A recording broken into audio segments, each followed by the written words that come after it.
Bismillahirrahmanirrahim. Assalamualaikum warahmatullahi wabarakatuh.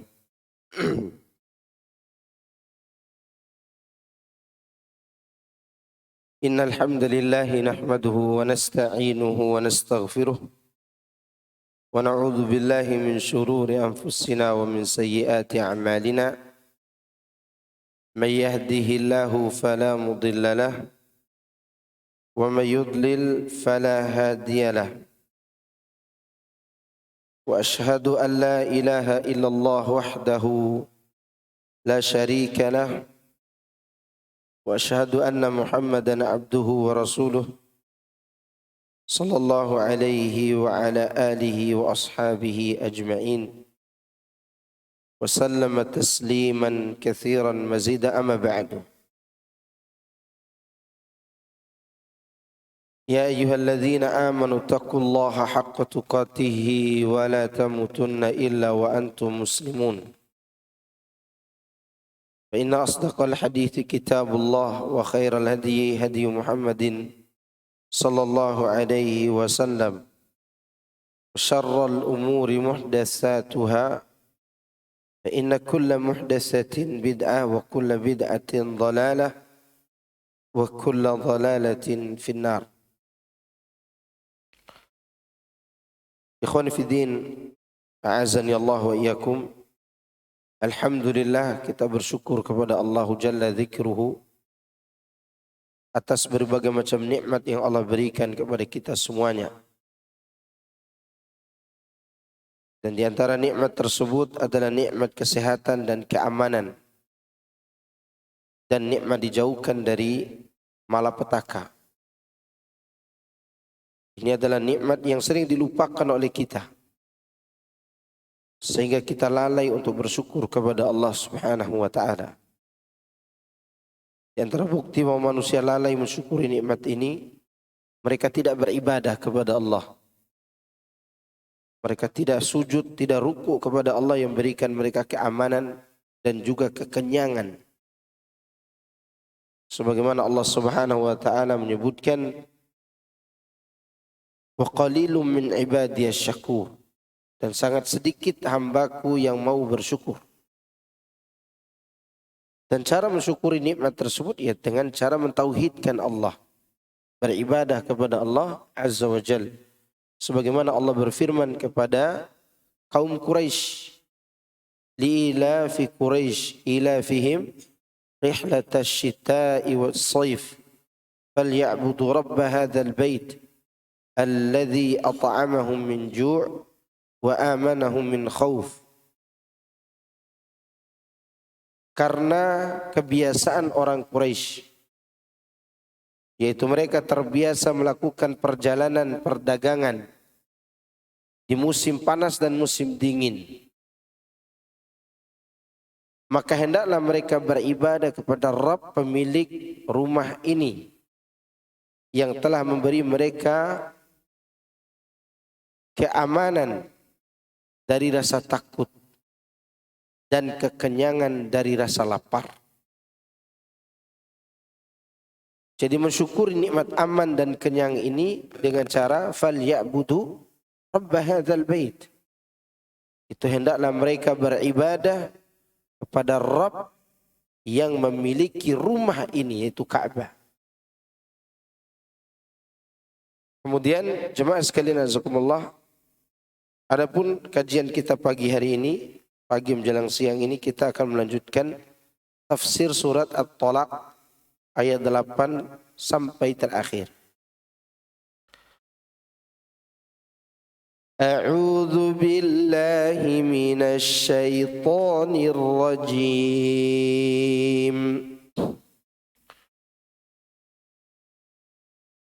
Wa ka'ayyin min qaryatin 'atat an amri rabbiha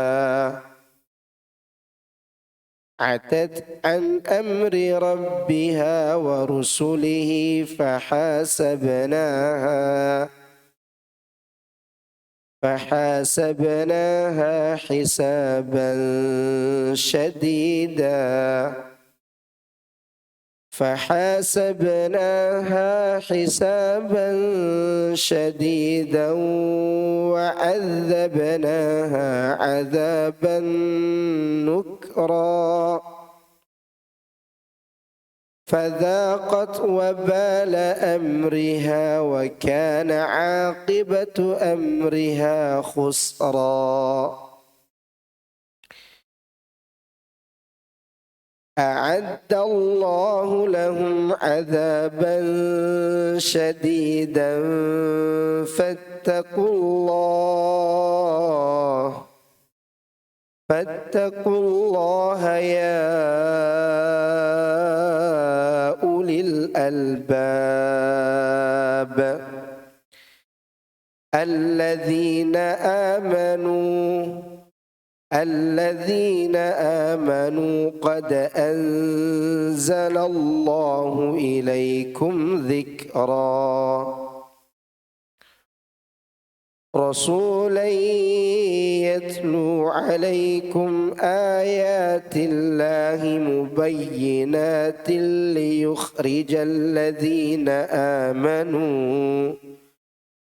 ليخرج الذين آمنوا وعملوا الصالحات من الظلمات إلى النور ومن يؤمن بالله ويعمل صالحا يدخله جنات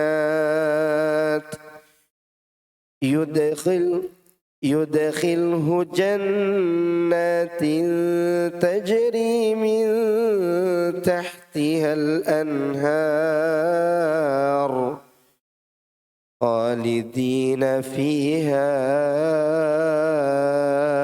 أبدا قد أحسن الله له رزقا الله الذي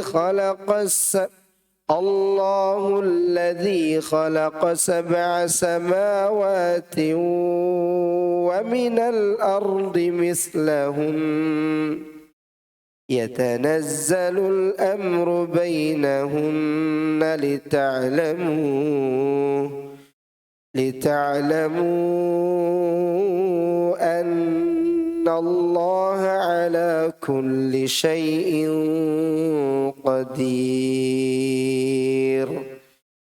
وأن الله قد أحاط بكل شيء علما.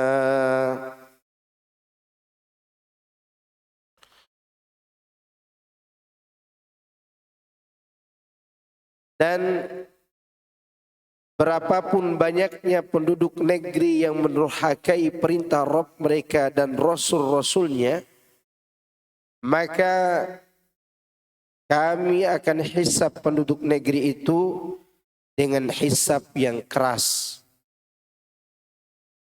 Dan kami azab mereka dengan azab yang mengerikan. Maka mereka merasakan akibat buruk dari perbuatannya. Dan adalah akibat perbuatan mereka itu merupakan kerugian yang besar. Allah menyediakan bagi mereka azab yang keras. Maka oleh karenanya bertakwalah kepada Allah, wahai orang-orang yang mempunyai akal, yaitu orang-orang yang beriman. Sesungguhnya Allah telah menurunkan peringatan kepadamu dan mengutus seorang Rasul yang membacakan kepadamu ayat-ayat Allah yang menerangkan bermacam-macam hukum supaya dia mengeluarkan orang-orang yang beriman dan mengerjakan amal saleh dari kegelapan menuju cahaya. Dan barang siapa beriman kepada Allah dan mengerjakan amal saleh, niscaya Allah akan memasukkannya ke dalam surga-surga yang mengalir di bawahnya sungai-sungai. Mereka kekal di dalamnya selama-lamanya. Sesungguhnya Allah memberikan rezeki yang baik kepadanya. Allah lah yang menciptakan 7 langit dan bumi seperti itu pula. Perintah Allah berlaku padanya agar kamu mengetahui bahwasannya Allah Maha Kuasa atas segala sesuatu dan sesungguhnya Allah ilmunya benar-benar meliputi segala sesuatu. Di sini Allah berfirman, seraya mengancam orang-orang yang menyalahi perintahnya dan mendustakan para rasul. Jadi Allah Subhanahu wa taala mengancam orang-orang yang menyalahi perintah Allah dan mereka mendustakan para rasul serta menempuh jalan selain jalan yang disyariatkan Allah. Pada bagian ini Allah juga menceritakan tentang hal-hal yang pernah menimpa umat-umat terdahulu akibat tindakan demikian, yaitu tindakan mendurhakai perintah Allah dan mendustakan para rasul. Ya, berapa banyak para rasul yang didustakan oleh mereka? Nabi Nuh, ya, Nabi Ibrahim, sebelum Nabi Saleh, Nabi Ibrahim, dan nabi-nabi yang lainnya. Tidak ada seorang pun rasul yang diutus, melainkan pasti ada orang-orang yang mendustakan kebenaran yang mereka bawa.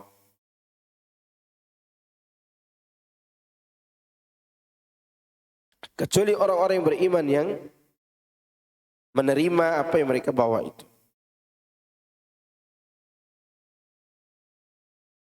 Allah pun berfirman, wa ka'ayyin min qaryatin, dan betapapun banyaknya penduduk sebuah negeri yang mereka mendurhakai perintah Allah, perintah Rabb mereka dan rasul-rasulnya, maknanya adalah penduduk negeri itu ingkar, melampaui batas dan enggan mengikuti perintah Allah dan rasulnya sallallahu alaihi wasallam. Bahkan mereka menentang, meminta. Mana azab itu? Ketika para rasul mengancam mereka dengan azab, mereka meminta. Mana azabnya? Seperti yang dikatakan oleh kaum Lut. Ya. Wa Lutan idh qala liqaumihi innakum lata'tuna al-fahishata ma sabaqakum biha min ahadin minal alamin. A innakum lata'tuna ar-rijala wa taqta'una as-sabila wa ta'tuna fi nadikumul munkar. Fama kana jawab qaumihi illa an qalu tina bi'adzabillah in kunta minas sadiqin. Dan Nabi Lut ketika dia berkata kepada kaumnya, sesungguhnya kalian melakukan suatu perbuatan zina yang tidak pernah dilakukan orang-orang sebelum kalian. Jadi ini bisa dikatakan zina gaya baru yang pertama kali melakukannya adalah kaum Lut.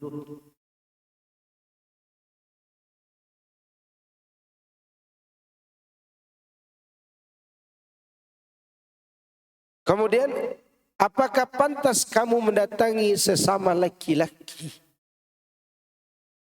A'innakum latatuna rijal. Dan kalian memutuskan keturunan. Ya, wa taqta'una sabil, memutuskan jalan, maksudnya adalah jalan melahirkan, karena laki-laki tidak bisa melahirkan. Ya, laki-laki itu tidak bisa melahirkan. Dan kalian melakukan perbuatan dosa itu di kediaman-kediaman kalian. Ya. Kalian melakukannya di tempat-tempat pertemuan kalian. Jadi waktu itu kaum Lut ini suka mabok-mabokan. Mabok-mabokan, teler. Setelah itu main laki. Kalau orang di sini main perempuan kan. Dan mabok main AWW kalau di sini. Nah waktu itu setelah mabok main laki, bayangkan. Ini aneh banget di Cina ini. Dan mereka melakukan homo. Lalu ketika Nabi Lut mengatakan demikian, apa kata mereka? Fama kana jawab qaumi. Tidak ada jawaban dari kaumnya kecuali mereka berkata, datangkan kepada kami azab Allah itu mana? Mana azab itu? Jika kamu orang yang benar wahai Lut. Ini terdapat dalam surat Al-Ankabut ayat 28-29. Dia cara mereka mendustakan Rasul itu. Mereka minta datangkan azab itu. Demikian juga sebelumnya Nabi Ibrahim ditantang oleh kaumnya.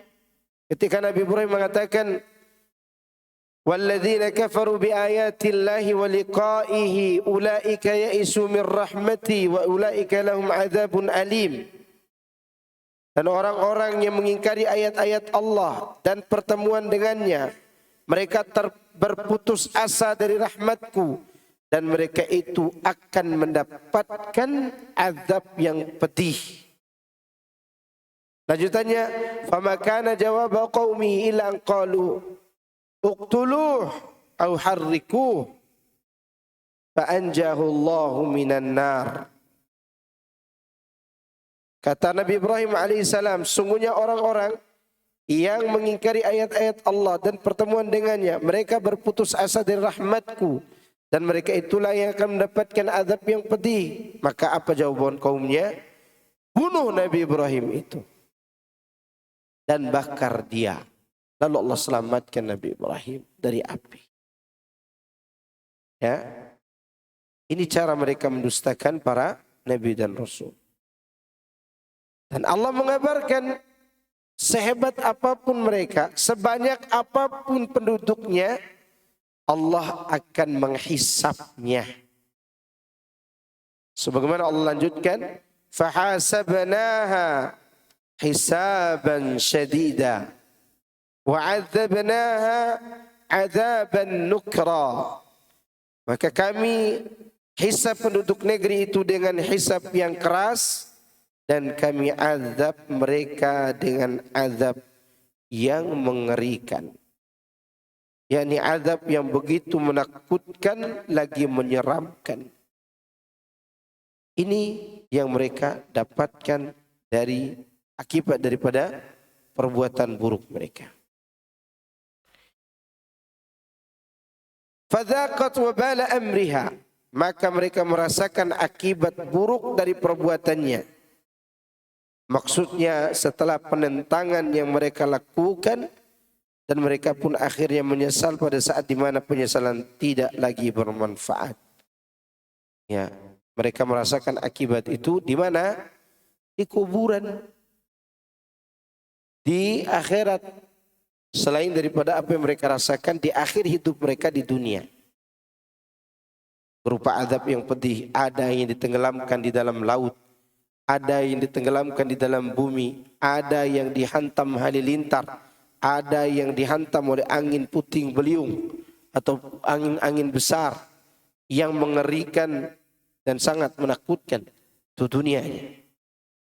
Dan lebih berbahaya lagi, dihantam oleh kesesatan. Ini yang paling berbahaya. Yang paling berbahaya dari semua itu adalah seorang tidak merasa diazab oleh Allah dengan kesesatan. Karena dia menyelisih siapa? Para rasul. Coba lihat surat An-Nisa. Surat An-Nisa wa may yushakkikir rasul min ba'di ma tabayyana lahul huda wa yattabi' ghayra sabilil mu'minin nuwallihi ma tawalla wa nuslihi jahannama wa sa'at masira. Surat An-Nisa ayat 115.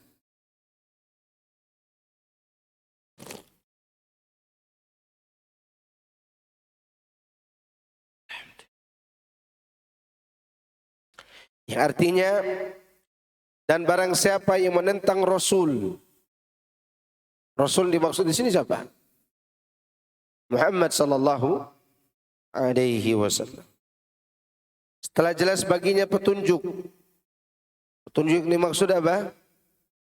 Al-Quran dan sunnah Nabi sallallahu alaihi wasallam. Wa yattabi' ghaira sabilil mu'minin, dan mereka mengikuti selain jalan kaum mukminin. Mukminin di sini siapa? Para sahabat. Nuwallihi ma tawalla, kami biarkan dia tersesat di mana dia tersesat. Ini azab di dunia. Azab di dunia itu apa? Semakin ditenggelamkan ke dalam kesesatan.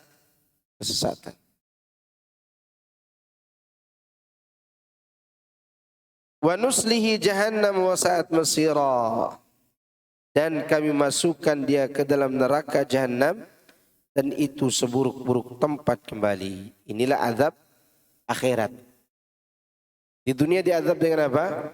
Kesesatan. Di akhirat diazab dengan azab neraka jahannam. Bagi mereka yang menyelisih dan menentang Rasulullah sallallahu alaihi wasallam. Saat itu mereka menyesal. Mereka menyesal. Di antara contoh penyesalannya, coba lihat surat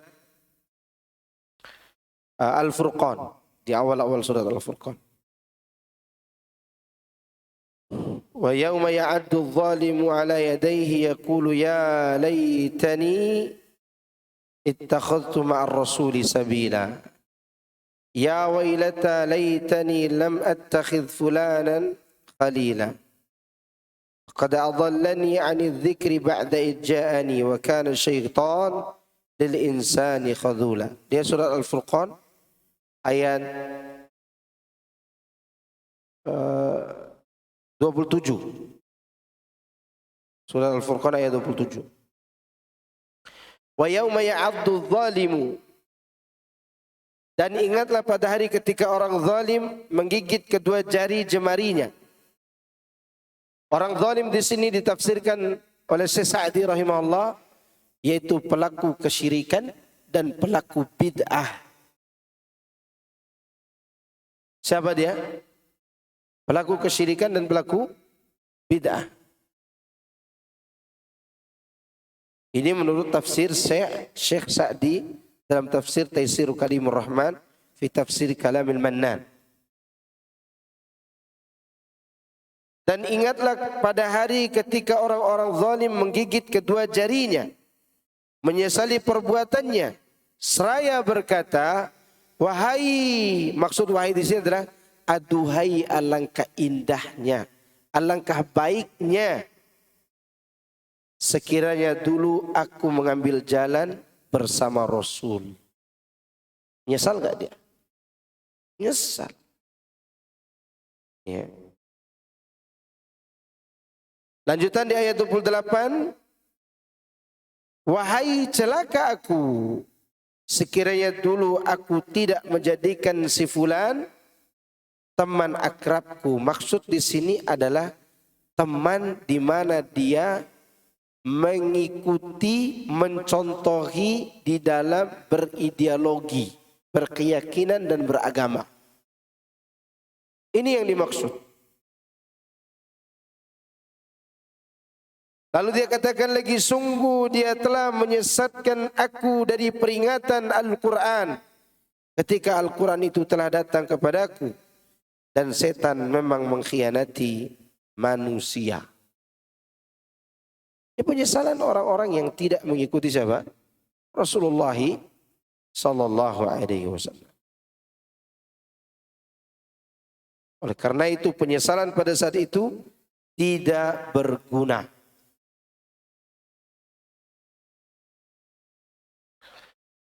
Wa kana aqibatu amriha khusra, dan adalah akibat perbuatan mereka merupakan kerugian yang besar. A'adallahu lahum 'adzaban syadida, Allah menyediakan bagi mereka azab yang keras. Maksudnya di sini adalah di alam akhirat disertai azab yang menimpa mereka di dunia. Bahkan dikubur. Ketika Allah berfirman tentang keluarga Fir'aun dan pengikutnya, wa yawma taqumu sa'atu adkhilu ala fir'auna ashaddal azab. Pada saat ketika hari kiamat telah ditegakkan, maka masukkan Fir'aun dan bala tentaranya, pengikut-pengikutnya, ke dalam azab yang lebih besar lagi. Dikubur dia di azab, di akhirat lebih besar lagi azabnya. Makanya orang-orang kafir yang sudah tidak lagi mendapatkan harapan untuk kembali ke dunia, penyesalan mereka tidak berguna lagi. Harapan mereka yang terakhir di alam kubur apa? Rabbi la tuqimis sa'ah. Ya Allah, jangan kau datangkan hari kiamat. Kenapa? Karena azab hari kiamat lebih keras dari azab kubur. Sedangkan sebaliknya orang yang beriman, ketika dia melihat di kuburnya jalan yang menuju ke surga, aroma kuburannya aroma surga, dihamparkan permadani dari surga, dia memakai pakaian yang dibawa dari surga, di saat itu malah dia memohon, Rabbi aqimis sa'ah, Rabbi aqimis sa'ah, hatta arji'a ila ahli wa mali.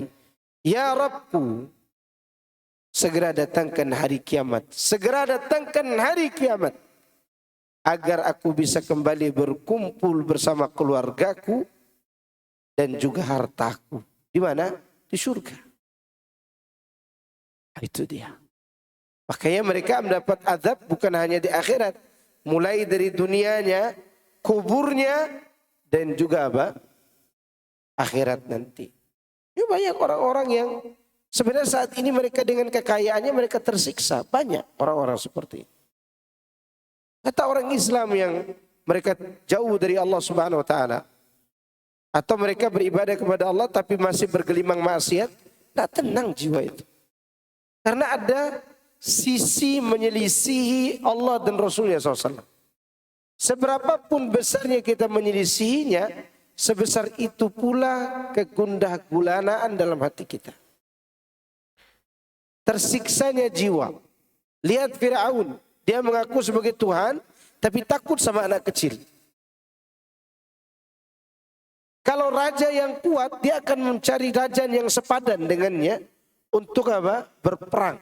Ini sama anak kecil yang tidak bisa pegang apa-apa, yang tidak bisa makan apa-apa. Takut Fir'aun sama anak kecil. Sama seperti Netanyahu sekarang ini, si kepala Yahudi ini. Dia takut sama anak-anak kecil di Palestina. Dia tidak hanya takut sama para mujahidin, dia takut kepada anak-anak kecil. Kenapa? Dia tidak gentleman. Karena di dalam hatinya ada tersiksa yang menyiksa batinnya. Tidak tenang. Demikian juga orang-orang Islam yang mencari ketenangan di tempat-tempat maksiat. Dia tidak akan tenang. Karena di sana ada menyelisihi Allah dan Rasulnya. Tersiksa. Maka siksanya itu bukan hanya akhirat. Dunia pun sudah dapat. Kemudian kata Allah Azza wa Jalla, setelah menyampaikan mereka akan dapat kerugian, kemudian mereka akan mendapatkan azab yang keras, kerugian dunia dan akhirat, azab yang keras nanti di yaumul qiyamah. Setelah Allah menceritakan keadaan orang-orang kafir ini, Allah juga menceritakan keadaan orang-orang yang beriman dan mengingatkan mereka. Lihat kata Allah ini, fattakullah ya ulil albab. Maka bertakwalah kepada Allah, wahai ulil albab. Di sini Allah menyebutkan dua hal. Dua hal yang disebutkan. Takwa kepada Allah, kemudian ulul albab.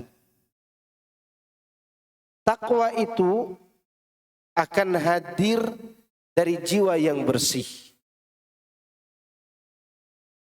Jiwa yang bersih sesuai dengan naluri bawaannya. Albab itu terdapat di dalam hati. Qalbun.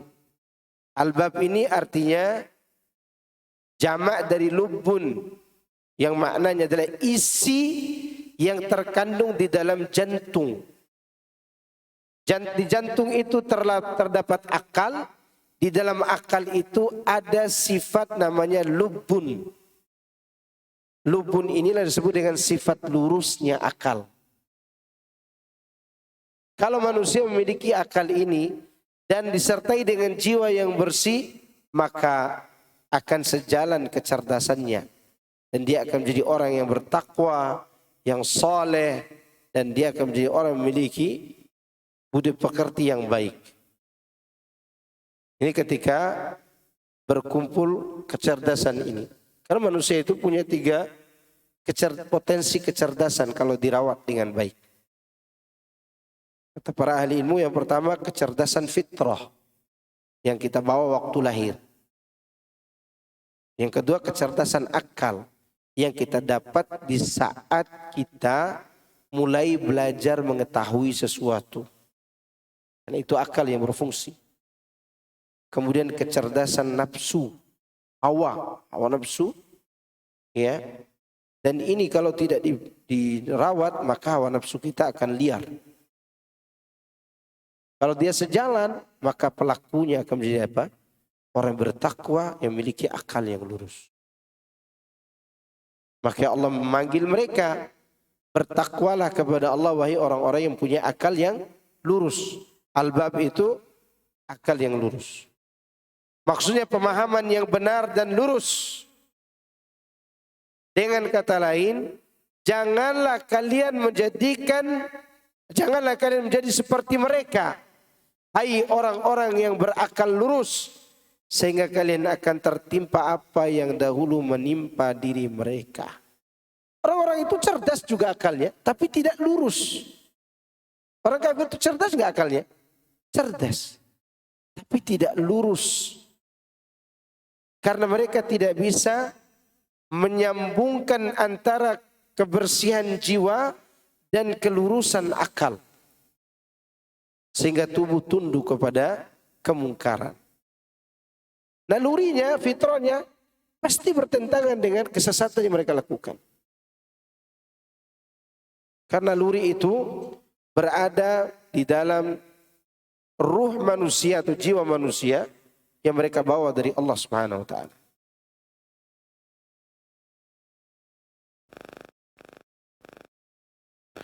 Siapa mereka yang akan mampu bertakwa tersebut? Alladzina amanu. Orang-orang yang beriman. Wa amilus salihat. Orang-orang yang beriman dan mereka mengerjakan apa? Amal soleh. Alladzina amanu. Alladzina amanu qad anzalallahu ilaikum dzikra. Mereka orang yang beriman. Orang-orang yang beriman ini tentunya orang-orang yang membangun keyakinannya di atas ilmu. Makanya Ibnu Katsir mengatakan yakni alladzina amanu, yaitu mereka yang percaya Allah dan Rasulnya. Mempercayai wahyu yang datang dari Allah kemudian disampaikan oleh Rasulullah sallallahu alaihi wasallam. Setelah itu Allah katakan qad anzalallahu ilaikum dzikra. Sungguhnya Allah telah menurunkan peringatan kepadamu, yaitu Al-Quranul Karim. Lihat ya, iman tidak akan terbentuk kecuali dengan ilmu.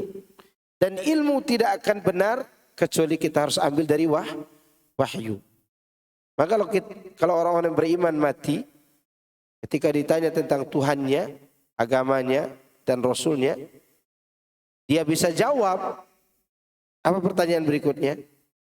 Wa ma ilmuka. Kan gitu pertanyaannya. Wa ma ilmuka. Perhatikan kalimat, apa ilmumu? Artinya apa dalil engkau? Apa yang kau pelajari sehingga kau mengenal Allah Tuhanmu, Islam agamamu, Muhammad Rasulullah. Itu arti daripada pertanyaan, wama ilmuka. Maka mayit yang beriman itu menjawab, qara'tu kitab Allah. Pertama kali dia sebutkan apa? Aku membaca kitabullah, Al-Quran. Dari sini kita fahami bahwa orang ini belajar ilmu tentang agamanya melalui wahyu. Setelah dia berilmu, fa'amantu. Ini kalimat kedua yang diucapkan oleh mayit ini ketika dia ditanya ilmunya. Setelah aku belajar Quran, aku pun mengimaninya. Di mana iman itu terletak? Di sini. Lanjutannya kata dia, wasaddaqtu, dan aku benarkan. Benarkan yang dimaksud adalah dalam bentuk amal yang real, yang zahir. Entah salat, puasa, zakat, haji, dan seterusnya. Dia lakukan itu. Karena sudah dibentuk di hatinya keimanan kepada Allah dan Rasulnya sallallahu alaihi wasallam.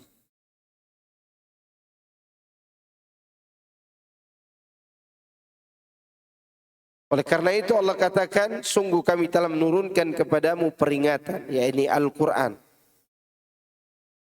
Sebagaimana Allah berfirman, Inna nahnu nazzalna dzikra wa inna lahu lahafizun. Sesungguhnya kami yang telah menurunkan Al-Quran dan kami pula yang akan menjaganya, memeliharanya. Makanya di zaman-zaman salaf dulu saya lupa, ada seorang Yahudi ahli kitab. Yahudi ahli kitab. Dia ketika diberikan kitab Taurat, dia masuk, dia rubah kitab Taurat itu, dia campur aduk, kemudian dia jual, dia berhasil. Kemudian dia dapati Injil, dia rubah Injil itu, dicampur aduk antara yang hak dan benar, dia jual kepada umatnya, dia berhasil. Begitu dia ambil Quran, dia rubah Quran itu pada saat itu, merubah ayat-ayat itu mudah. Dirubah oleh dia, campur aduk karena dia bisa bahasa Arab. Lalu dia menjual itu kepada kaum muslimin dan kaum muslimin membantahnya. Bahwa apa yang kau berikan ini bukan ayat-ayat Allah. Maka sejak itu dia masuk Islam. Karena dia ingin membuktikan, benar gak Quran ini terpelihara? Benar, terpelihara. Maka sekiranya ada 7 orang yang tinggal di bulan. Dan di bulan itu ada mushaf Al-Quran. Dari mushaf Al-Quran itu ada 1 atau 2 mushaf Al-Quran. Dirubah oleh 5 orang, maka yang 2 orang itu Allah akan berikan kecerdasan bisa bahasa Arab. Untuk apa? Untuk Allah menjaga Al-Qurannya. Maka kalau kita belajar bahasa Arab, niatkan untuk jaga Quran. Jangan niat mau jadi tour leader. Ya kalau sudah begitu niatnya terputus. Baru huwa humahum berhenti. Ya kan? Ujiannya berat belajar bahasa Arab. Kenapa? Karena orang yang belajar bahasa Arab itu Allah persiapkan untuk menjaga apa? Al-Quran. Dan orang merubah Quran itu tidak perlu dia rubah. Misalnya ayat yang kita baca tadi, wa ka'ayyin min qaryatin, dihilangkan wa ka'ayyinnya. Tidak perlu. Ya. Cukup dia merubah barisnya, dia sudah bisa memurtadkan orang. Nah, ini berbahaya. Atau cukup hilangkan matnya, dia bisa membuat orang itu membaca ayat yang dia tidak merasa bahwa dia menghina Tuhan. Ya. Seperti ada seorang imam, dan saya kalau dia jadi imam, saya pergi sholat, langsung hidupkan motor pergi ke masjid lain. Walaupun di masjid lain sudah qomat. Ya. Dia dosen, juga wartawan. Dosen komunikasi lagi. Wartawan. Tapi begitu qomat dia selalu maju. Jamaah udah risih kalau dia masuk. Ya, suatu waktu anak jadi makmumnya. Dia lagi baca suratul Fatihah. Alhamdulillahi Rabbil Alamin Ar-Rahmanir Rahim Maliki Yaumiddin. Jadi tidak ada matnya. Ya. Terus di belakang anak mulai benarkan Alhamdulillahi Rabbil Alamin Ar-Rahmanir Rahim gitu. Apa mau dia? Udah keluar anak. Keluar. Terus setelah keluar anak ditanya sama jamaah, Ustaz kenapa keluar? Sholatnya batal akhin. Batal sholatnya. Bukannya batal sholat. Imamnya menghina Tuhan. Karena antum tidak paham bahasa Arab aja. Dari sisi mana Pak Ustaz? Ketika dia baca Ar-Rahmanir Rahim. Dia tidak panjangkan hi-nya. Dia menghina Tuhan. Dia menuduh Allah itu punya rahim. Karena rahim kalau tidak dipanjangkan rahim. Ya kan? Jamaknya nanti ulul arham. Yang memiliki rahim siapa? Ibu-ibu kan. Kalau dia baca Ar-Rahmanir Rahim, berarti Allah itu punya kandungan. Rahim. Yang maha luas rahmatnya dan maha memiliki rahim. Berarti Allah punya kerabat gak? Punya kerabat. Kalau udah berbicara rahim, berbicara apa? Kerabat. Dan anak berapa kali keluar, anak cari masjid lain. Walaupun masjid lainnya jauh, walaupun jadi masbuk anak di sana. Tapi kalau tidak ada dua, dia anak sholat di situ. Dan saya berdoa kepada Allah, ya Allah semoga dia masbuk. Karena tidak bisa diajarin, anak ajarin Al-Fatihah yang lain dia pergi. Luruskan dia pergi, tidak mau dia. Karena dia merasa dirinya dosen dan juga wartawan. Dosen komunikasi, tapi tidak bisa berkomunikasi. Ini berbahaya. Nah itulah perlunya belajar bahasa Arab tadi. Ketika kita berdiri di belakang imam, ya, kita tahu apa yang dia baca itu salah dan bisa menghina Allah bahkan. Atau dia baca alhamdu pakai ha, bukan pakai ha. Kalau alhamdu artinya kematian bagi Allah. Ayo. Maka Allah Subhanahu wa taala dia menjaga ayat-ayatnya melalui orang-orang yang tahu bahasa Arab itu.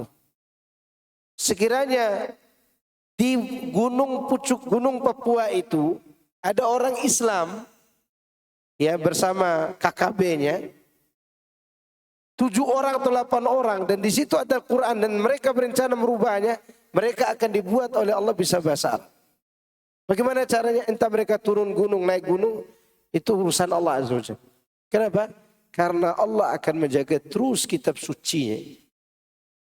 Nah kitab yang suci ini tidak didatangi kebatilan baik dari belakang maupun depan, kiri dan kanan. Apa mungkin kita tinggalkan begitu saja? Apa tidak rugi meninggalkannya? Rugi.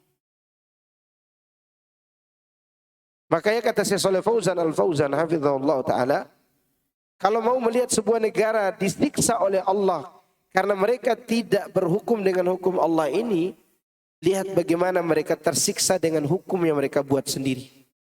Undang-undang direvisi, direvisi, direvisi, direvisi. Kenapa direvisi? Ada yang terganggu di jiwa mereka itu. Kalau itu hukum bisa menenangkan, tidak perlu direvisi. Apa ada revisi Al-Quran? Ada revisi Al-Quran. Wong ibu-ibu yang suaminya tidak mau poligami aja tidak mau merevisi ayat surat An-Nisa. Ada ibu-ibu yang merevisinya? Enggak ada. Kenapa? Karena itu nikmat yang dibawa oleh Allah Subhanahu wa taala. Atau bapak-bapak yang diajak berzina lalu merevisi ayat jihad. Ada yang berani?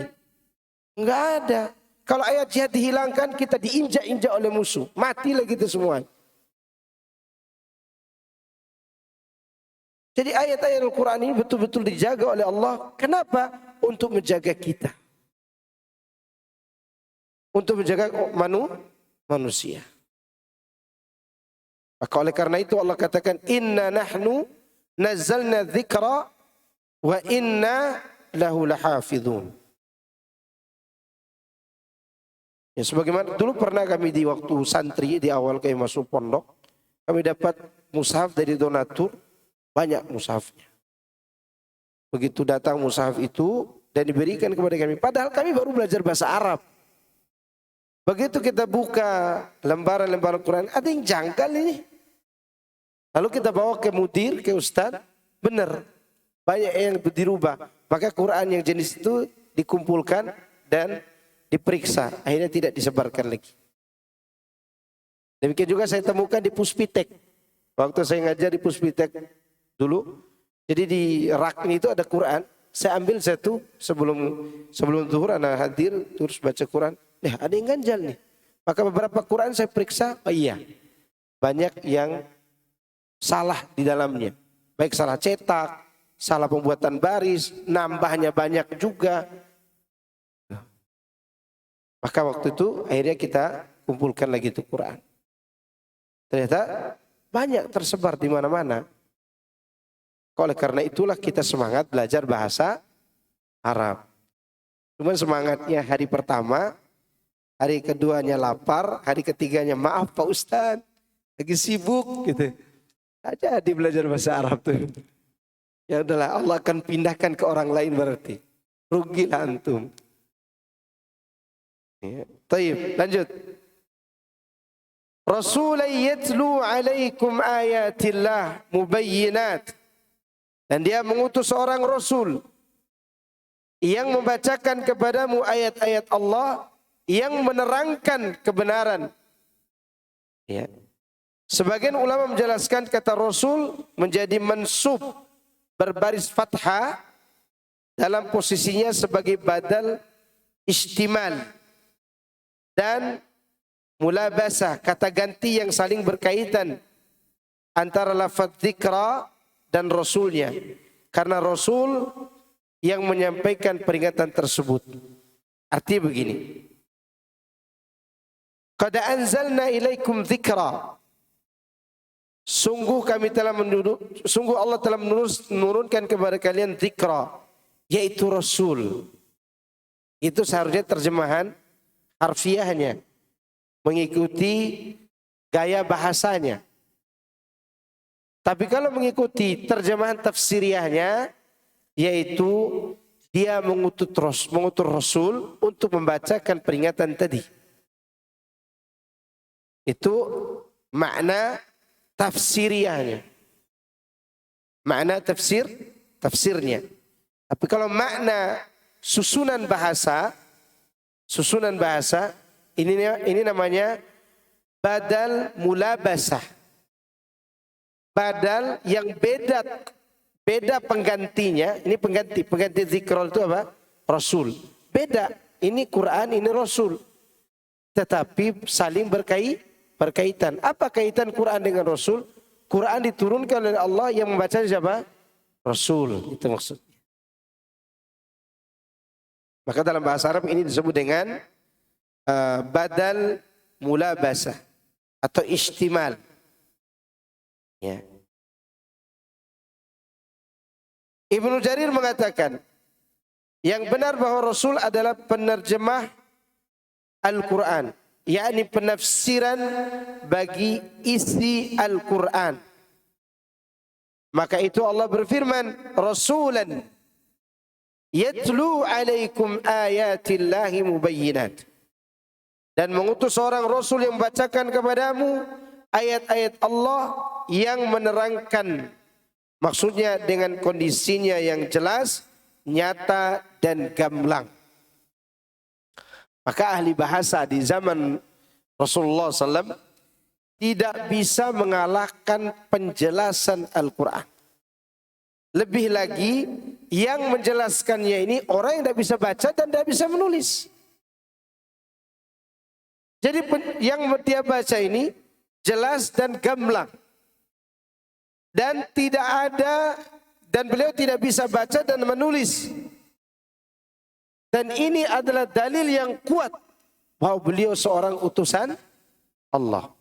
Makanya Al-Walid bin Mughirah ketika bertemu dengan Abu Jahal, Walid bin Mughirah ini atasannya Abu Jahal. Tapi yang terkenal siapa? Abu Jahal. Sama seperti sekarang. Abu Janda yang terkenal atasannya masih ada. Ya kan? Jadi atasannya Abu Janda ini ada. Ya. Ya. Bukan janda ya, atasannya bukan. Tapi yang terkenal siapa? Ya Abu Jandanya. Nah, dulu begitu. Al-Walid bin Mughirah atasannya. Karena dia pimpinan suku Makhzum. Al-Makhzumi. Berarti masih ada kekerabatan dengan Quraisy. Ada hubungan dengan Rasulullah SAW. Secara kekerabatan jauh. Karena Quraisy itu ada Bani Hashim, ada Bani Makhzum. Ini Quraisy nih. Hashim, Makhzum. Ya. Di Bani Makhzum ada Al-Walid bin Mughirah. Di suku Bani Hashim masih ada tokoh yang ternama Abu Talib. Nah, Bani Makhzum ini yaitu Walid bin Mughirah pernah ketemu dengan Abu Jahal berdua. Nanya-nanya. Kata Abu Jahal, gimana menurut ente tentang apa yang dibawa Muhammad itu Qur'annya? Syair enggak? Enggak. Karena aku ini ahli syair. Kata Al-Walid bin Mughirah, anda ini ahli syair. Syair enggak begitu. Syair itu kalau enggak bohong, enggak ada indahnya gitu. Dulu syair jahiliyah ya. Kalau sekarang banyak syair-syair yang jujur. Atau qasidah-qasidah yang jujur. Seperti Abda'u bismillahi musta'ina. Radim bihi mudabbiran mu'ina. Walhamdulillahi kama hadana. Ila sabilil haqqi wajtabana. Ini qasidah berbicara tentang usul akidah. Ya. Nah, dulu kata Al-Walid bin Mughirah, aku tahu syair itu bagaimana. Kalau begitu dia orang gila. Enggak. Masa orang gila ngomongannya indah begitu? Karena dia ini ahli bahasa. Al-Walid bin Mughirah ahli bahasa fusha. Kalau kita katakan sekarang sastrawannya lah. Sastrawan bahasa Arab. Kemudian kalau begitu dikatakan apa ya? Tukang sihir, dipikir ya. Sihir. Kan kita tahu sihir itu bagaimana. Itu mah bukan sihir. Tapi ada sedikit kemiripan. Sihir kan memisahkan orang tua dengan anak, istri dengan suami. Nah ini pekerjaan Muhammad. Karena kalau orang sudah beriman, dia pisah dengan suaminya. Sudah beriman, anaknya jauh dari orang tuanya. Karena diusir gitu. Kayaknya ini deh. Masih kayaknya, masih duga-duga. Kenapa? Karena yang dia hadapi adalah Al-Quran. Itu ahli syairnya. Ketua gengnya tidak bisa ngapa-ngapain. Maka karena itulah mereka stres. Akhirnya udahlah katakan aja gila. Katakan tukang sihir. Katakan dukun. Tukang ramal. Itu sebenarnya praduga semuanya. Bukan dengan keyakinan. Bukan dengan keyakinan. Yang akhirnya Abu Jahal sendiri tunduk. Hampir saja dia tunduk untuk masuk Islam. Ketika Rasulullah SAW membacakan ayat terakhir dari surat An-Najm, fasjudu lillahi wa'budu. Maka sujudlah kepada Allah dan beribadahlah. Abu Jahal tidak merasa kepalanya udah menempel dengan pasir. Sujud. Sampai kaumnya mengatakan engkau udah pindah agama wahai Abul Hakam. Itu Abu Jahal. Dia terkesima dengan ayat-ayat itu. Padahal dia yang mencari tahu kata-kata apa yang pantas buat ayat tersebut. Terkesima. Itulah keindahan apa? Al-Quran yang dibaca oleh Rasulullah Sallallahu Alaihi Wasallam. Dia yang menerjemahkan. Maka Allah berfirman, Rasulullah yatlu alaikum ayatillah mubayyinat. Ya. Maksudnya dengan kondisi yang jelas, nyata dan gamblang.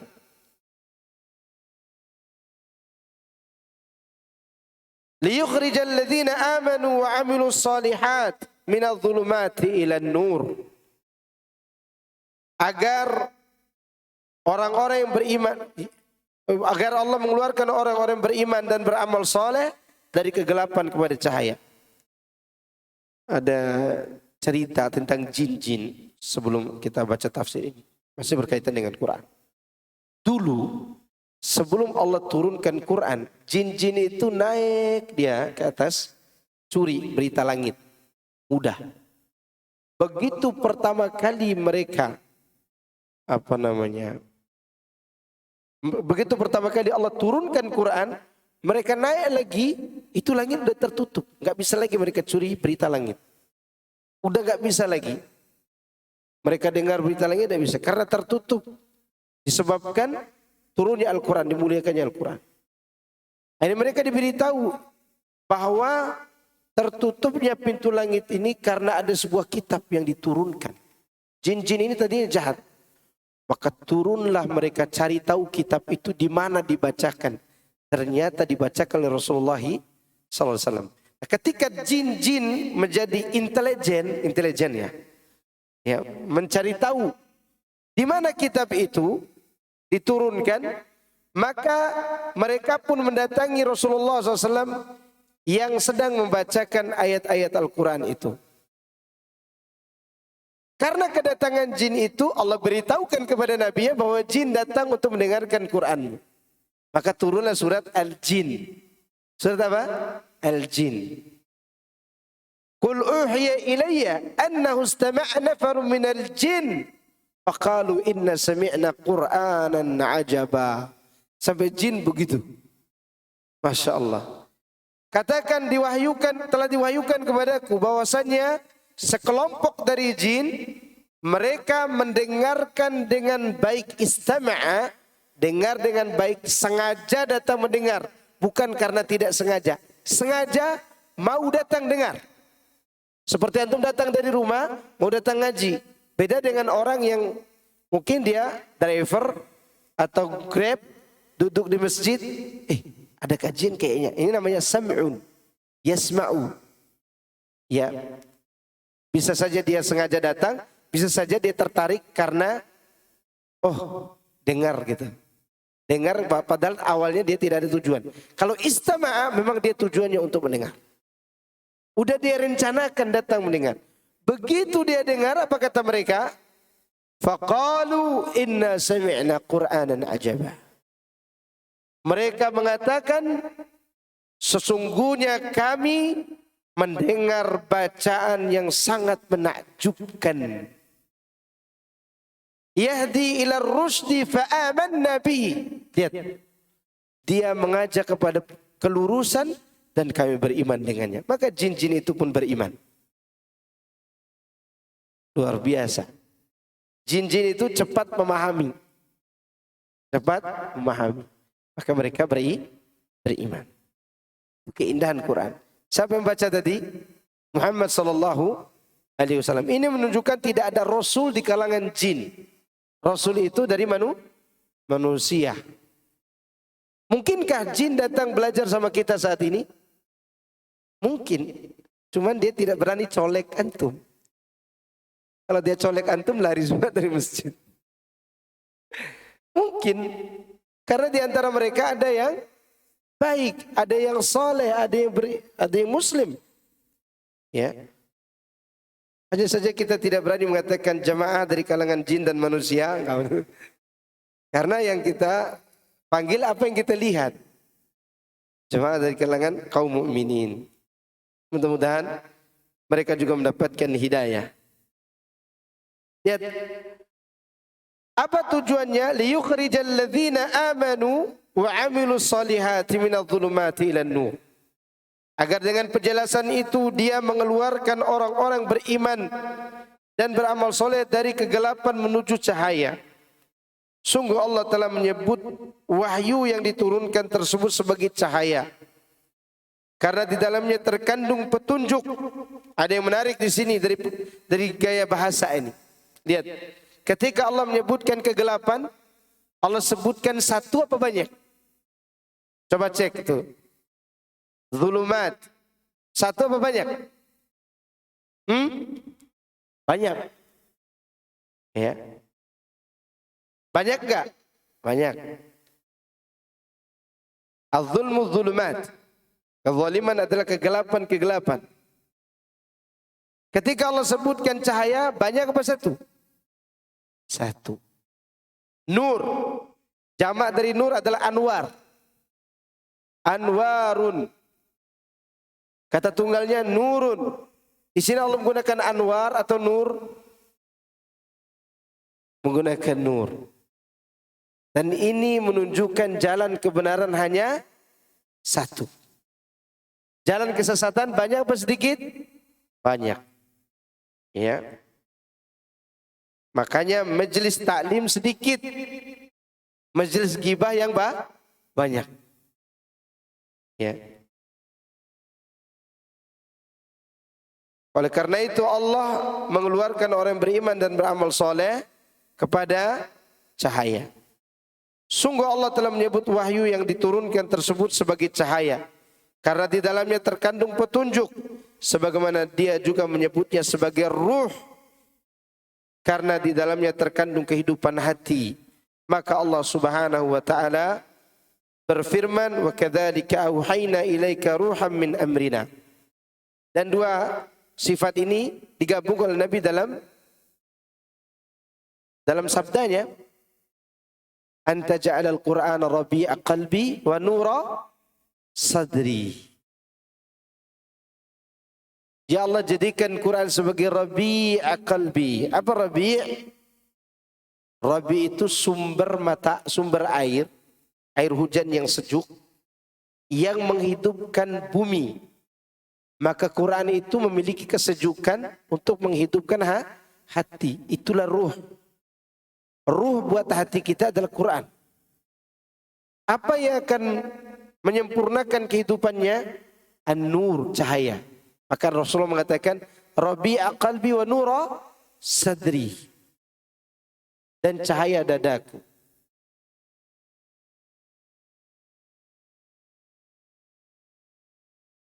Wa man yu'min billahi wa ya'mal salihan yudkhilhu jannatin tajri min tahtiha al-anharu khalidina fiha abada. Qad ahsanallahu lahu rizqa. Dan barang siapa beriman kepada Allah dan mengerjakan amal saleh, niscaya Allah akan memasukkannya ke dalam surga-surga yang mengalir di bawahnya sungai-sungai. Mereka kekal di dalamnya selama-lamanya. Sungguh Allah memberi rezeki yang baik kepadanya. Ini penafsir ayat ini telah dikemukakan sebelumnya, sehingga tidak perlu lagi dilakukan pengulangan di sini tentang surga-surga yang mengalir sungai di bawahnya. Sungai itu banyak. Sungai susu, sungai madu, sungai khamar, sungai air jernih. Ya, itu yang mengalir di bawahnya. Bagaimana di bawahnya itu kita tidak tahu. Ya, apakah rumah kita di surga itu di atas sungai? Ya. Kalau sekarang rumah kita di Bogor di atas sungai, mati, ke bawah banjir. Iya, banyak orang yang menganalogikan, mengakal-akali atau menghayati ayat-ayat seperti ini. Mereka buat sebuah wisata keindahan, ada rumah penginapan di sampingnya, sungai di pinggirnya. Ada kan? Ada. Tetapi itu tetap terancam terkena banjir. Terancam terkena banjir. Ya. Tapi di surga nggak ada banjir. Nggak ada banjir. Antum mau minum apa? Tinggal didatangkan dari sungai itu. Bahkan disebutkan oleh sebagian ulama, kalau ada orang lagi makan makanan enak nih di surga, dia makan. Terlintas dalam pikirannya, ingin makan yang lain. Makanan yang di mulutnya ini tidak dibuang, tapi langsung dirubah dengan makanan yang lain. Yang dia inginkan tadi. Gimana antum? Nggak perlu lagi antum ngantri di kereta pergi kerja cari makan. Maka orang paling miskin kalau masuk surga, begitu dicelupkan dalam surga, diangkat, ada kesengsaraan enggak yang kau rasakan dulu di dunia? Enggak ada ya Allah. Enggak ada, udah enggak ada lagi. Kenapa? Begitu nikmatnya surga. Baru sekali diletakkan, apalagi selama-lamanya. Dan itu sungai-sungainya mengalir tidak ada putus-putusnya. Dari sumber yang jernih. Maka bagi mereka yang sekarang kesulitan beli susu, beramal solehlah. Ada sungai susu di sana. Ya. Bagi yang resah, wajah telah tua keriput, gigi telah ompong, kemudian pasang gigi palsu kembali muda lagi, bohong itu. Itu iklan gigi sebenarnya. Yang ada itu beriman, beramal soleh, kembali muda lagi di sana. Itu yang benar. Maka seorang wanita tua datang kepada Nabi SAW, berkata kepada Nabi, ya Rasulullah, ada enggak, apakah wanita tua seperti saya bisa masuk surga? Nabi menjawab, tidak ada wanita tua di surga. Wanita ini nangis karena dia salah paham.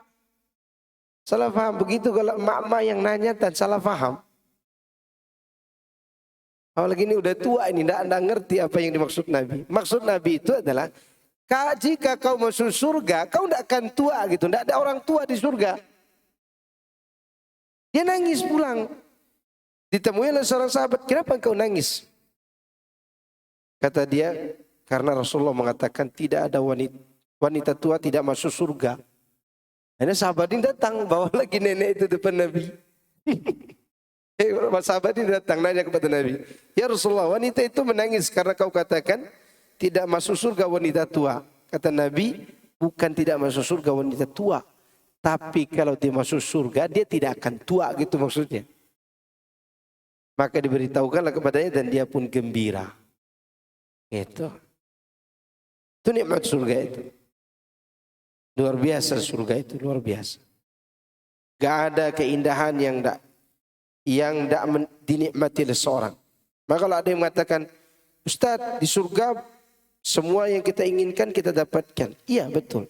Ada enggak lomba mancing di sana?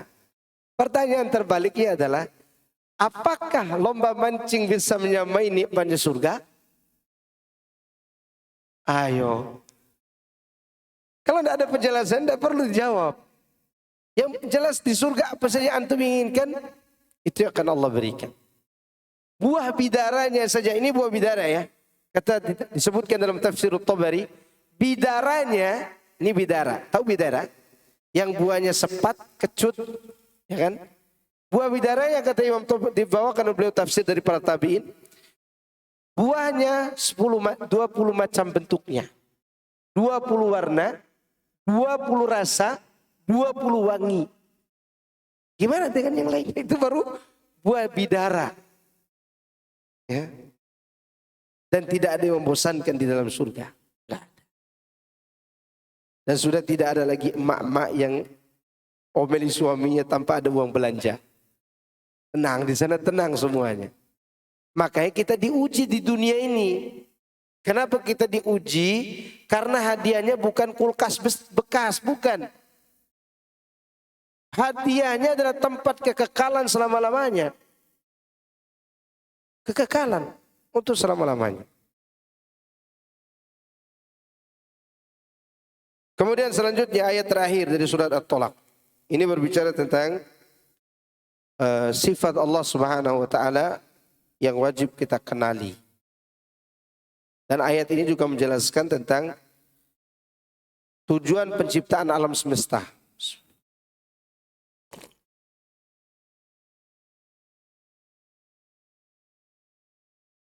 Allah mengatakan, Allah lah yang menciptakan 7 langit dan bumi seperti itu pula. Perintah Allah berlaku padanya, agar kamu mengetahui bahwasanya Allah Maha Kuasa atas segala sesuatu. Dan sesungguhnya Allah ilmunya benar-benar meliputi segala sesuatu. Coba untuk perhatikan di kalimat li ta'lamu. Ya, lihat di ayatnya, di Al-Qur'annya. Di situ li ta'lamu, di situ lam ta'lil namanya. Lam, huruf lamnya li, di situ kan li ta'lamu. Itu lamnya lam ta'lil. Lam ta'lil artinya huruf yang menunjukkan ada sebab, yang menunjukkan sebuah tujuan. Artinya begini, Allah ciptakan 7 lapis langit, Allah ciptakan 7 lapis bumi. Perkara dan perintah Allah berlaku di dalam bumi tersebut. Ya kan begitu awal ayatnya. Maka disambung dengan li. Li ini menyebutkan apa tujuan Allah menciptakan semua itu. Tujuannya adalah agar kalian mengilmui, mengenal bahwa sungguhnya Allah Maha Kuasa atas segala sesuatu. Berarti kalau kita ditanya orang, apa tujuan Allah menciptakan manusia atau alam semesta? Tujuannya 2. Pertama untuk mengenal Allah, dalilnya ini. Ini dalilnya. Yang kedua untuk beribadah kepada Allah. Dalilnya surat Az-Zariyat ayat 56. Wa ma khalaqtul jinna wal insa illa liya'budun. Ya.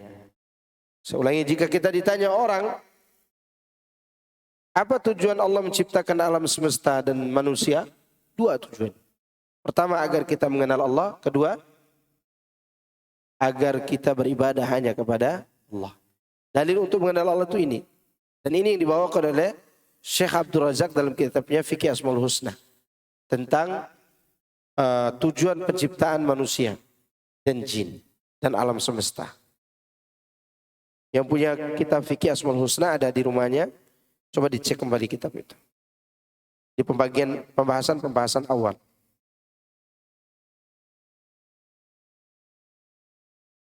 Baik, kita bacakan tafsir ayat ini.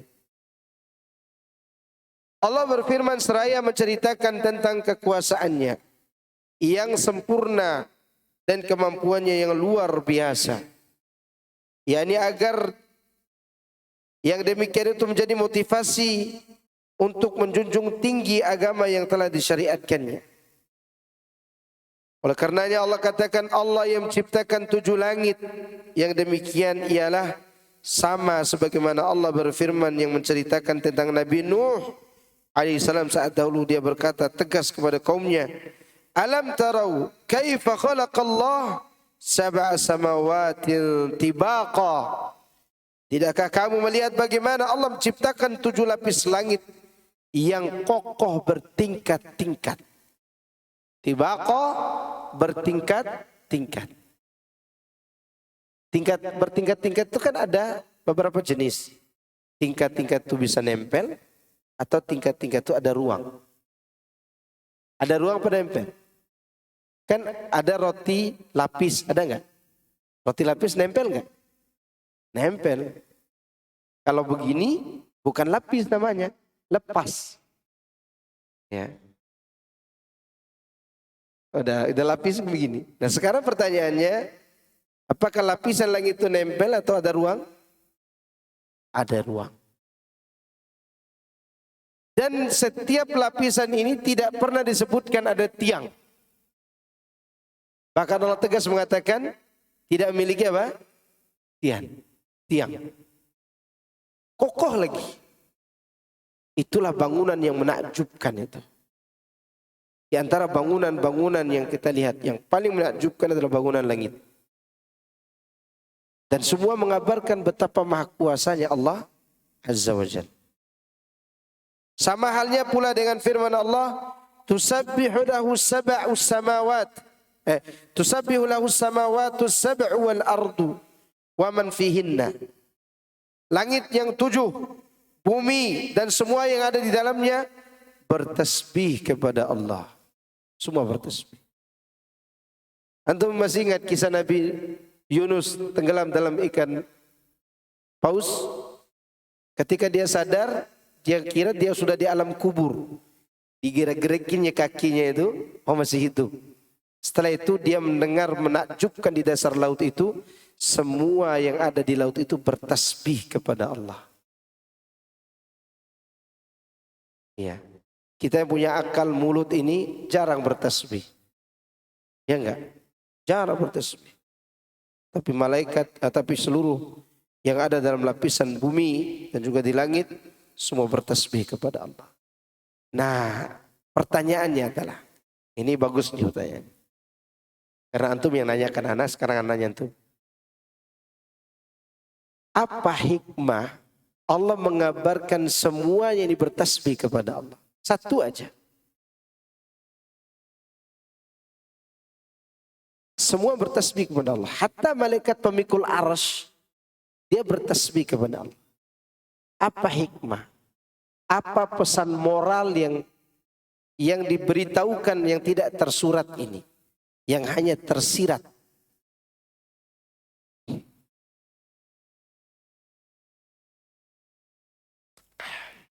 Kenapa disebut tasbih? Mereka bertasbih. Sering sekali itu. Sabbih isma rabbikal a'la.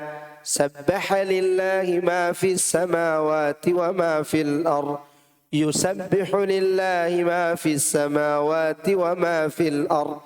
Dan seterusnya. Selalu disebut tasbih. Apa pesan moral yang tersirat? Antum udah bisa jawab?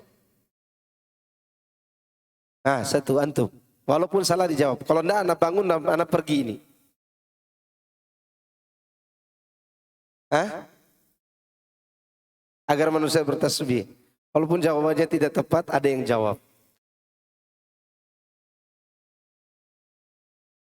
Mengesahkan Allah. Taib, ada yang lain? Karena Allah menciptakan semuanya. Ada satu hikmah yang tersirat yang harus kita tahu di balik kalimat ini. Apa itu? Mereka ingin mengabarkan Allah tidak butuh kepada kita. Pemikul arsy bertasbih enggak? Seharusnya orang yang memikul arsy dibutuhkan oleh yang dipikulnya, ya enggak? Tapi mereka mengabarkan Allah tidak butuh kami, maka mereka bertasbih. Agar tidak tersirat dalam pikiran kita, Allah butuh arsy, Allah butuh malaikat, Allah butuh ini, butuh itu, ya enggak? Mereka melakukan itu semua karena mereka butuh kepada Allah. Itu maksudnya. Jadi untuk menghilangkan pikiran kita bahwa Allah butuh kepada kita, maka mereka bertasbih. Mereka apa? Bertasbih untuk mensucikan Allah dari sifat kebutuhan. Itu maksudnya. Mensucikan Allah dari sifat kekurangan. Kemudian firman-Nya lebih lanjut. Wa minal ardi mithlahunna. Dan bumi seperti itu pula. Yakni juga berlapis 7. Sebagaimana yang disebutkan dalam kitab As-Sahihain. Man zalama qida shibrin minal ardi tuwiqahu min 7 ardin. Barang siapa yang merampas tanah orang lain sejengkal, maka tanah tersebut akan dikalungkan, yakni dibebankan kepadanya setinggi 7 lapis bumi. Jadi begini, antum ambil tanah orang sejengkal, atasnya begini kan? Jengkal atas ini berlapis 7 lapis ke bawah. Ya. Dan itu akan dipikul 7 lapis yang sejengkal tadi. Gimana kalau semeter? Gimana satu area atau 100 meter? Kita tidak tahu seberapa banyak yang akan dipikul nanti di yaumul qiyamah. Maka kalau antum mengukur tanah, hati-hati. Karena biasanya tanah itu fitnahnya luar biasa. Luar biasa. Orang sesenti aja dia rebutan tuh tanah. Apalagi tanah Jakarta. Apalagi tanah Abang. Bukan tanah Adek. Ya, lebih mahal lagi itu. Wong orang sewa 1 meter kali 1 meter itu puluhan juta. Apalagi bayarnya. Maka oleh karena itu fitnah tanah ini luar biasa. Maka Nabi katakan, siapa yang mengambil, menzalimi hak orang lain, tanah orang lain 1 jengkal, maka akan dibebankan kepadanya 7 lapis tanah yang dia ambil itu. Dan disebutkan juga dalam Sahihul Bukhari, "Khusifa bihi ila sab'i ardin." Maka dia akan dibenamkan bersamanya, sedalam 7 lapis bumi. Beberapa jarul dan lafadznya telah disebutkan pada awal dan akhir, ya, menyebutkan mengenai penciptaan bumi. Jadi bumi itu 7 lapis. 1 lapis aja, belum 1 lapis, baru 100 meter, 10 meter lah. Kalau kita tertimbun 10 meter tanah itu, kita di bawah, tanah di atas 10 meter. Dan jatuh di dalam. Apalagi 7 lapis. Pernah kejadian di tambang emas liar. Dan waktu itu anak ada di situ. Waktu tambang emas liar di Sumbawa tahun 2010 kalau salah. Waktu itu lagi coba-coba mau cari emas. Kebetulan yang datang maskur gitu. Siapa tahu dapat gitu. Jadi orang-orang masuk ke dalam lubang gunungnya tanahnya mudah longsor. Karena namanya tanah yang beremas, dia tidak kuat. Mudah hancur. Untuk mendapatkan emas itu harus masuk ke dalam 10 meter. 10 meter. Ada satu lubang. Banyak maaf ya Anda sebutkan ini karena memang namakan lubang itu. Anda di situ. Itu disebut lubang Lunamaya mereka sebut. Ya, itu emasnya banyak di dalamnya. Jadi di atas segini. Di bawahnya itu kayak bisa mutar-mutar fusok di bawahnya. Ngantri orang keluar masuk di lubang itu karena udah dibebaskan oleh pemiliknya. Masuk ke dalam, itu berapa puluh orang aja di dalamnya itu. Di atas 300 orang ngantri, ambruk. 300 dengan isinya, mati semuanya. Dan tidak diberitakan. Kenapa? Karena setelah itu datang orang belakangan bukan cari mayat, cari emasnya. Karena semakin banyak mayat yang mati, semakin cair emasnya di situ kata mereka. Setelah itu saya pulang, tidak lagi mau cari emas di situ. Ya. Takutnya istri janda muda. Betul-betul mati orang di situ. Dan itu ambruk padahal butuh tanah itu baru 10 meter mereka gali. Gimana 7 lapis? Bayangkan 7 lapis, orang yang curi tanah orang lain dia akan apa? Ditenggelamkan di 7 lapis. Luar biasa. Ini penjelasan mengenai bumi itu, bahwa bumi juga 7 lapis.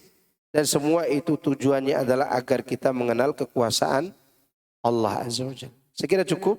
Insyaallah kita akan melanjutkan surat At-Tahrim pada pertemuan kita berikutnya insyaallah. Nah, ada pertanyaan silakan. Ibu-ibu yang bertanya silakan ditulis.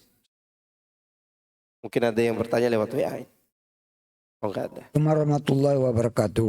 Waalaikumsalam. Tadi Pak Ustadz menyebutkan bahwa Al-Quran itu Allah yang menurunkan dan memelihara.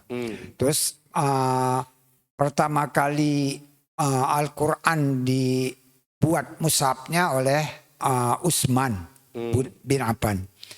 Nah, dalam hal ini ada nggak perubahan-perubahan dari mushaf pertama sampai dengan yang kita baca saat ini?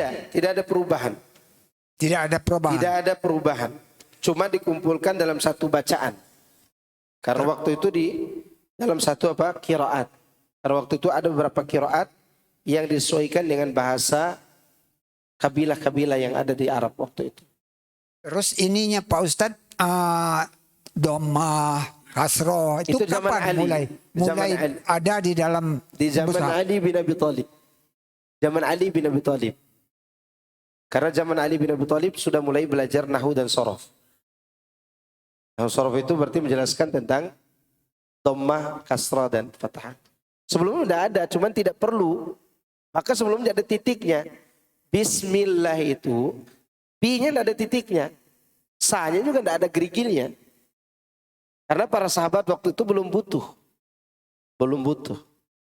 Begitu banyak kaum muslimin dan bahasa mulai tidak dikenal bisa dibaca, maka dibuatlah baris dan titik itu di zaman Ali bin Abi Thalib radhiyallahu anhu.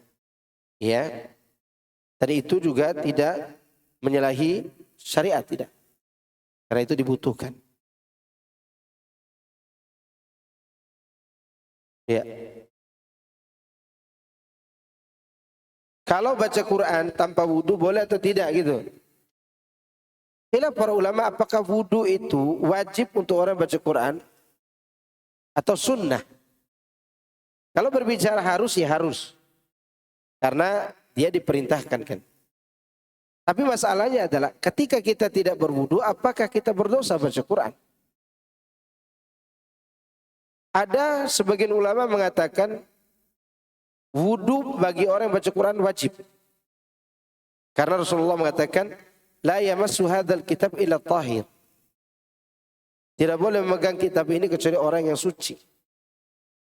Rasulullah menyebutkan tahir, bukan mutatahhir. Ya. Dan ulama yang mengatakan wudu tidak wajib mentakwil hadis tadi, menjelaskan hadis tadi, tahir yang dimaksud bukan orang yang berwudu, tapi orang Islam. Karena Allah menyebutkan orang kafir, innamal musyrikuna najasun. Orang kafir itu najis, orang Islam itu suci. Diperkuat lagi dengan perlakuan Abu Hurairah. Abu Hurairah pernah dipanggil Nabi, dia dengar Nabi memanggilnya, tapi dia sembunyi. Terus setelah itu dia pergi sembunyi, mandi dulu, mandi junub maksudnya. Balik lagi dia. Ya Abu Hurairah, kemana saja engkau aku panggil dari tadi? Abu Hurairah menjelaskan, tadi aku junub ya Rasul, maka aku tidak berani mendekatimu. Apa kata Nabi? Innamal mu'min la yajnus. Sungguhnya mukmin itu tidak najis. Paham enggak? Berarti arti tidak boleh memegang kitab ini kecuali tahir, artinya orang beriman. Ya, orang beriman. Baik dia belum wudu atau apalagi sudah wudu. Berarti wudunya hukumnya sunnah. Jelas? Jelas enggak? Ya. Fadhal.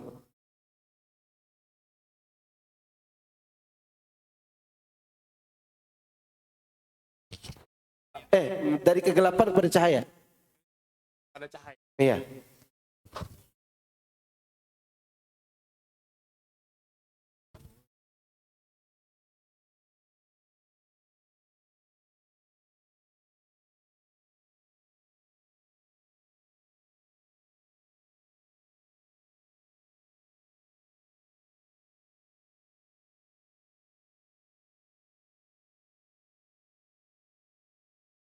Barakallahu fikum.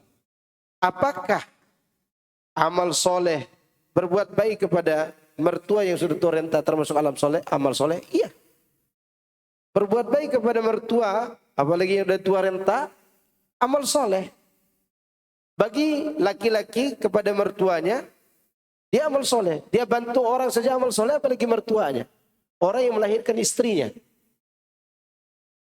Demikian juga si istri ketika dia berbuat baik kepada mertuanya itu, orang tua suaminya, dia mendapatkan berbuat baik kepada mertua dan ditambah nilai plus pahala karena dia taat kepada suaminya.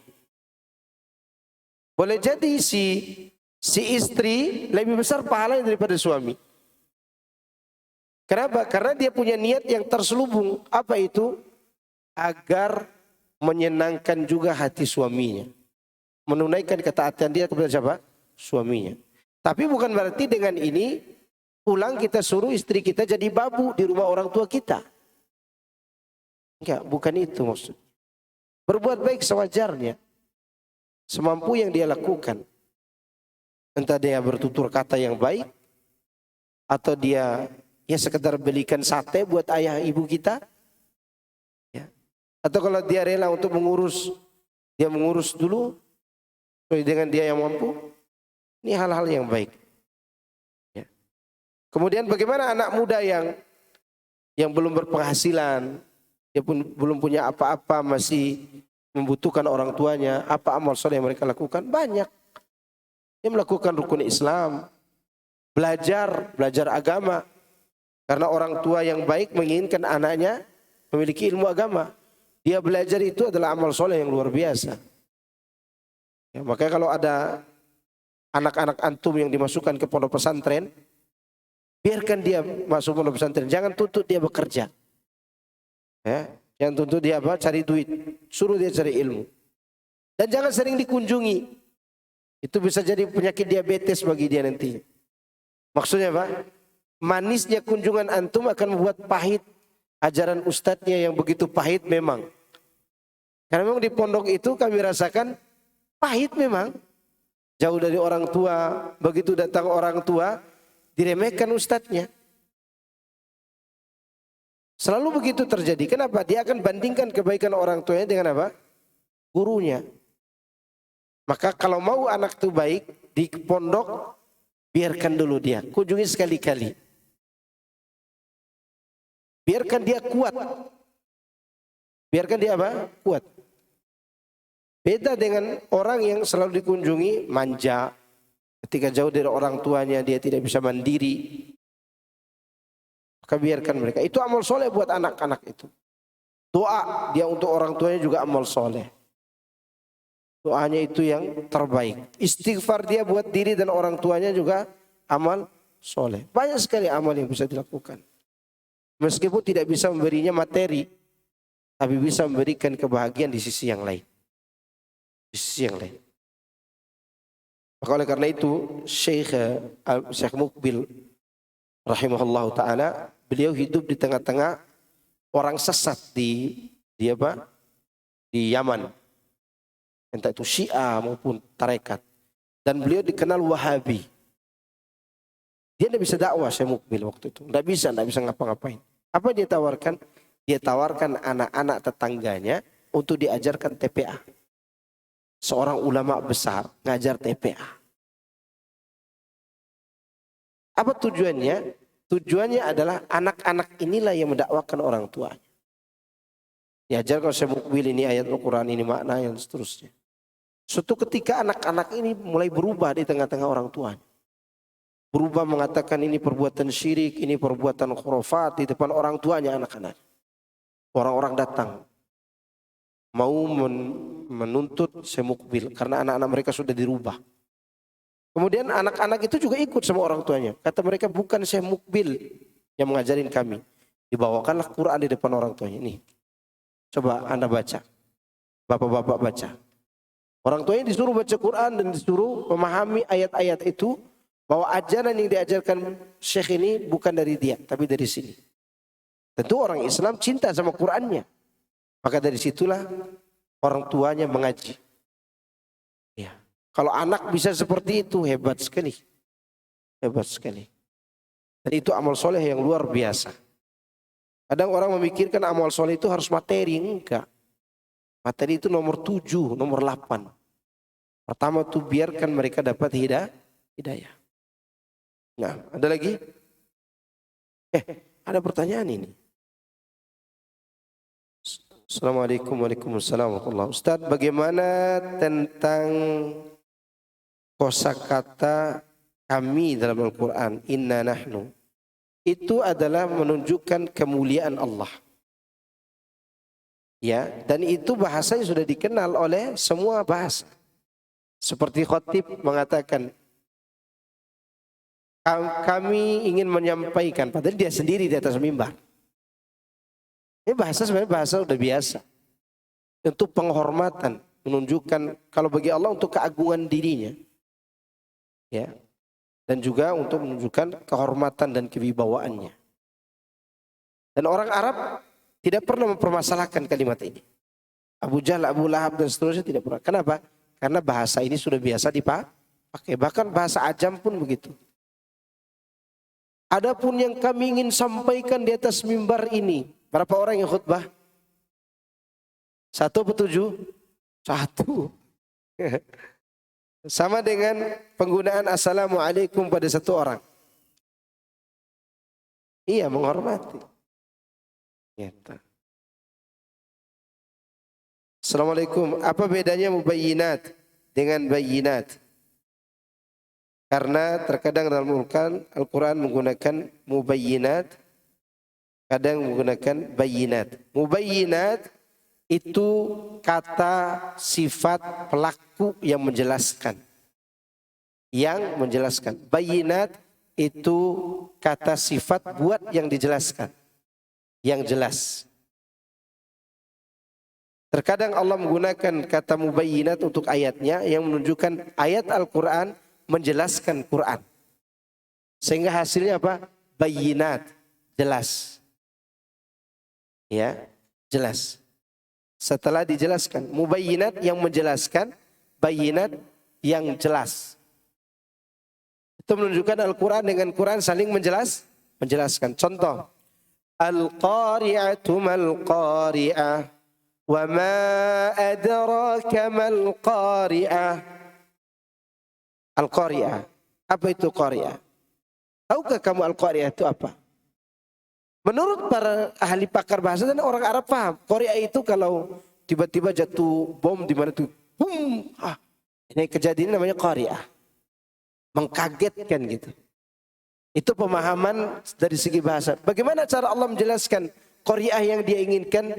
Yauma yakunun nasu kal farashil mabsus wa takunul jibalu kal ihnil manfush sampai akhir ayat.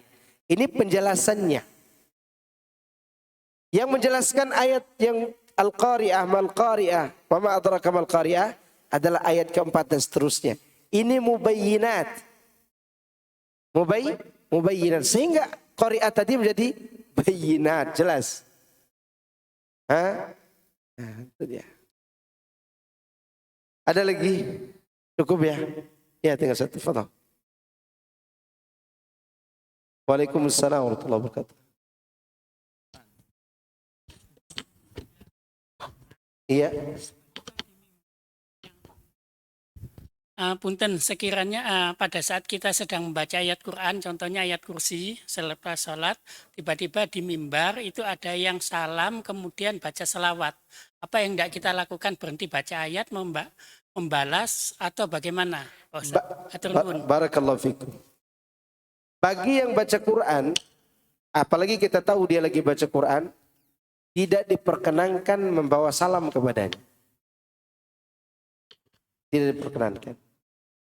Tapi masalahnya adalah dia tidak bawa salam kepada kita, kepada seluruh jamaah. Bagi yang masih baca, teruskan bacaannya karena menjawab salam fardu kifayah. Wajib kifayah, kifai. Artinya kalau sudah ada yang menjawab, antum tidak perlu jawab. Lanjutkan baca Quran. Kalau kita lihat orang nih lagi baca Quran, Alif Lam Mim, kita datang, kita ingin ngobrol sama dia, tahan dulu salam kita. Biarkan dia teruskan ayat Al-Quran. Kecuali urusannya penting banget. Ya, penting banget. Masuk kita, Assalamualaikum Pak Ustadz. Kenapa? Masuk tikus di rumah saya. Misalnya. Itu enggak penting. Enggak penting. Yang penting, hal-hal yang penting. Boleh. Tapi kalau dia tidak begitu penting, jangan ganggu orang baca Quran. Karena dia sedang membaca kalam Allah. Ya. Al-Imam Malik rahimahullah ta'ala dengan hadis Nabi, beliau tidak berani ribut. Suatu hari Imam Malik disengat kalajengking. Dia lagi sampaikan hadis Nabi. Sedang meriwayatkan hadis Nabi. Itu sampai kakinya bengkak gitu. Beliau tidak berhenti baca hadis. Kemudian muridnya bertanya, kenapa engkau tidak menjerit wahai Syekh? Bagaimana aku bisa menjerit? Sedangkan aku sedang membaca Nabi yang seakan-akan dia berbicara langsung. Hadis Nabi yang seakan-akan dia berbicara langsung dengan kita. Analoginya adalah bagaimana kalau Nabi berdiri di depan kita dan ngomong seperti ini. Lalu kita disengat sesuatu, teriak di depannya. Tidak layak, tidak beradab. Nah, demikian juga tadi. Apalagi baca Quran. Kalam Allah subhanahu wa ta'ala. Tapi saya kira cukup. Subhanakallahumma bihamdika. Asyhadu an la ilaha illa anta astaghfiruka wa atubu ilaik. Assalamualaikum warahmatullahi wabarakatuh.